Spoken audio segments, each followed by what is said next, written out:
విజయవాడలో మావోయిస్టుల కలకలం రేగింది. అగ్రనేత టార్గెట్ గా విజయవాడలో మకాం వేసిన మావోయిస్టులు పలు ప్రాంతాల్లో రెక్కి నిర్వహించినట్లు పోలీసులు గుర్తించారు. 27 మందిని అదుపులోకి తీసుకున్న ఆక్టోపస్ బృందాలు భారీగా ఆయుధాలు కూడా డంప్ చేసినట్లు గుర్తించారు. మారేడుమిల్లి ఎన్కౌంటర్ ఘటనా స్థలంలో దొరికిన డైరీలో ఈ మావోయిస్టుల సమాచారం ఉంది. ప్రస్తుతం మావోయిస్టులను రహస్య ప్రాంతానికి తరలించి ప్రశ్నిస్తున్నారు. ఏపీలో పలు చోట్ల షెల్టర్ జోన్లు ఉన్నట్లు అనుమానం వ్యక్తం చేస్తున్నారు. ఎస్పీ విద్యాసాగర్ నాయుడు ఆధ్వర్యంలో సర్చింగ్ కొనసాగుతోంది.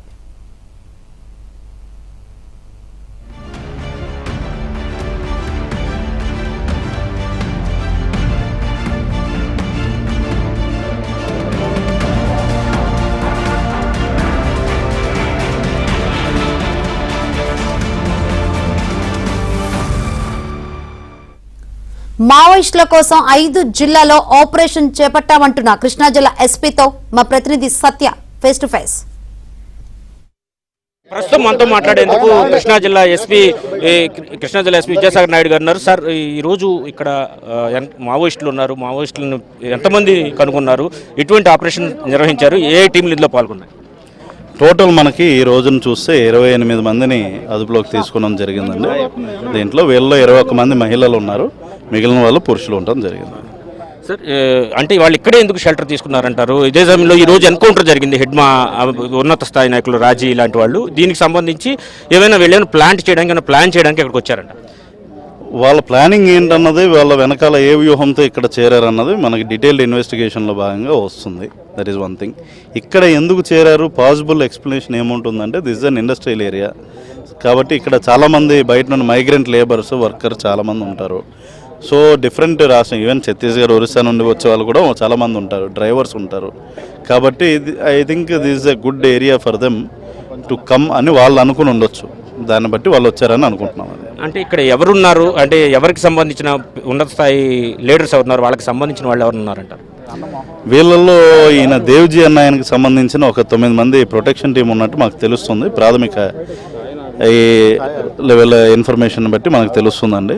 అది కాకుండా మిగిలిన వాళ్ళు ఎంతవరకు సిగ్నిఫికెంట్, వాళ్ళ మీద ఎన్ని రకాల కేసెస్ ఉన్నాయి, ఏమేమి క్రైమ్స్లో పార్టిసిపేట్ చేశారు, అఫెన్సెస్ ఏమున్నాయి అన్నది ఒకసారి వాళ్ళని డీటెయిల్గా ఇంట్రాగేషన్ చేసిన భాగంగా వస్తుంది. ఇప్పుడు కగార్లో ఏదైతే జరుగుతుందో ఆపరేషన్, దానికి ప్రతీకారంగా తీర్చుకోవడానికి ఇక్కడికి వచ్చారు అని ఒక వాదన వినిపిస్తుంది. దీని గురించి ఏమన్నా సంబంధం ఉందంట?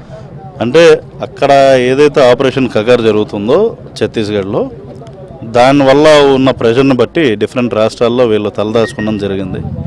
It may be for a brief time shelter zone అనుకుని ఉండొచ్చు, లేదా ఇక్కడ ఏదైనా అఫెన్స్ చేస్తానికి, వాళ్ళ ఉనికిని కాపాడుకోవడానికి అఫెన్స్ చేస్తానికి వచ్చామని మేము భావిస్తున్నాం. ప్రస్తుతానికైతే వాళ్ళు ఎందుకు వచ్చారు ఏంటన్నది we will get it in interrogation. Sir, మీరు ఎన్ని రోజుల నుంచి వీళ్ళని వాచ్ చేస్తూ ఉన్నారంటే ఇప్పుడు జరిగిందంటే కనిపించట్లేదు, మొత్తం పూర్తి స్థాయిలో దీని బ్యాక్గ్రౌండ్ వర్క్ చాలా చేసినట్టు కనిపిస్తుంది. ఏం చేస్తారు? ఇది డెఫినెట్లీ మీరు చెప్పినట్టు ఇప్పటికిప్పుడు జరిగింది అయితే కాదండి. There is a lot of hard work that was put in by multiple agencies in here and we did this based on credible intelligence inputs. ముఖ్యంగా చూసుకుంటే మన లా అండ్ ఆర్డర్ పోలీస్ కూడా దీంట్లో బాగా పార్టిసిపేట్ చేశారు. అయితే ఏంటంటే ఎన్ని డేస్గా వీళ్ళని అబ్జర్వ్ చేస్తున్నాం ఏంటన్నా, that's a confidential matter. It cannot be revealed out in public. అంటే వీళ్ళు ఇక్కడికి వచ్చి ఉండడానికి కారణం ఏంటి? వీళ్ళు ఏమన్నా నెక్స్ట్ ఆపరేషన్ చేయదలుచుకున్నారా, వీళ్ళు ఏమైనా ప్లాన్లో ఉన్నారా ఏంటంటారు? అది మనం రేపు డీటెయిల్డ్ ప్రెస్ మీట్లో ఒకసారి వాళ్ళతో మాట్లాడిన తర్వాత చెప్తాం. Okay sir.